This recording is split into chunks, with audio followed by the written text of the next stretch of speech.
Gwamna Zulum ya koka kan yadda 'yan gudun hijira ke shiga ƙungiyar ta'addanci na Boko Haram. Jama'a barkanmu da warhaka, barkanmu da sake saduwa da ku a sashen rahotanni wanda ke kawo muku labarai da suka shafi nan gida Najeriya, Afirka da ma duniya baki daya. Idan wannan ne zuwanka na farko zuwa wannan channel, kar ka manta da danna subscribe da kuma ƙararrawa, wanda hakan ba zai ɗauki ka wani lokaci mai tsayi ba, ka sani kuma a kyauta ake yin sa. Ga kanin labaran kamar haka. Gwamna Babagana Zulum na jihar Borno ya koka kan cewar kungiyar ta'addanci na Boko Haram na ci gaba da ɗaukan sabbin mutane musamman daga sansanin 'yan gudun hijira. A cewar gwamnan, gaskiya kungiyar Boko Haram na aiki kan mutane domin shiga cikinta, hakan kuma abin tsoro ne.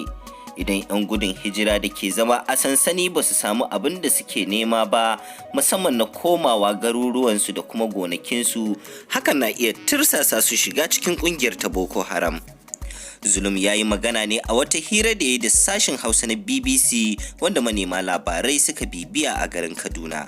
Ya yi bayanin cewa 'yan gudun hijiran sun gaji da zama a sansanin saboda ba su samu abin da suke so ba.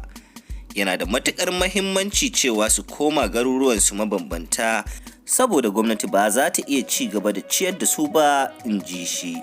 Ya ce zuwa yanzu gwamnatinsa ta yi nasarar mayar da 'yan gudun hijira zuwa Mafa da kuma Kukawa yayin da take ƙoƙarin dawowa da mutane zuwa Kawuri. Ya nuna ƙarfin gwiwar cewar sojoji za su ƙara ƙaimi da kuma ƙoƙari da kuma ganin an mayar da mutane Baga, Martai, Malam Fatori da kuma yankin Guzamala.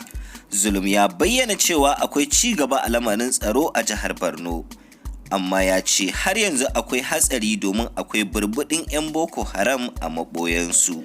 Sai dai kuma Zulum ya lura cewa kakkaɓe Boko Haram daga Sambisa na buƙatar tallafi daga ƙasashe da ke makwabtaka da Najeriya. Gwamnan ya ce 'yan ƙungiyar na fakewa ne a tafkin Chadi da kuma dajin Sambisa, kuma idan ba a bi su har ciki an kore su ba, to fa akwai matsala.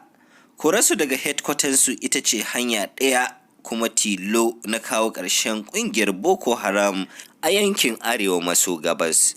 Dangane da tambayar da aka yi wa gwamna Zulum ko akwai wasu gurare da 'yan ƙungiyar Boko Haram ke rike da su a jihar ta Borno, gwamnan cewa ya yi gaskiya fi sabidillahi ba wani yanki da ke hannun 'yan Boko Haram. Sai dai akwai yankuna da babu jama'a a cikinsu, ma'ana har yanzu jama'a ba su koma izuwa garuruwansu ba. Gwamna Zulum ya kara da cewa wallahi kafin zuwan shugaba Muhammadu Buhari tsaro a jihar Borno ya yi matukar muni kwarai, saboda a lokacin ƙananan hukumomi 20 ke karkashin ƙungiyar Boko Haram, saɓanin a yanzu da ba haka bane. Gwamnan ya ce hanya ɗaya ta kawo ƙarshen Boko Haram ita ce tabbatar da alaƙa mai kyau a tsakanin sojoji da farar hula. Farfesa Zulum ya kuma ce tabbas sojoji na iya bakin ƙoƙarinsu, amma abin da yake damunmu shine yaushe wannan yaƙi na Boko Haram zai ƙare. Mu ma tambayar da ke gare mu kenan, da fatan Allah zai taƙaitawa bayansa. Da haka muka zo ƙarshen wannan rahoto. Don samun labarai a koda yaushe, kar ka manta da danna subscribe da kuma ƙararrawa.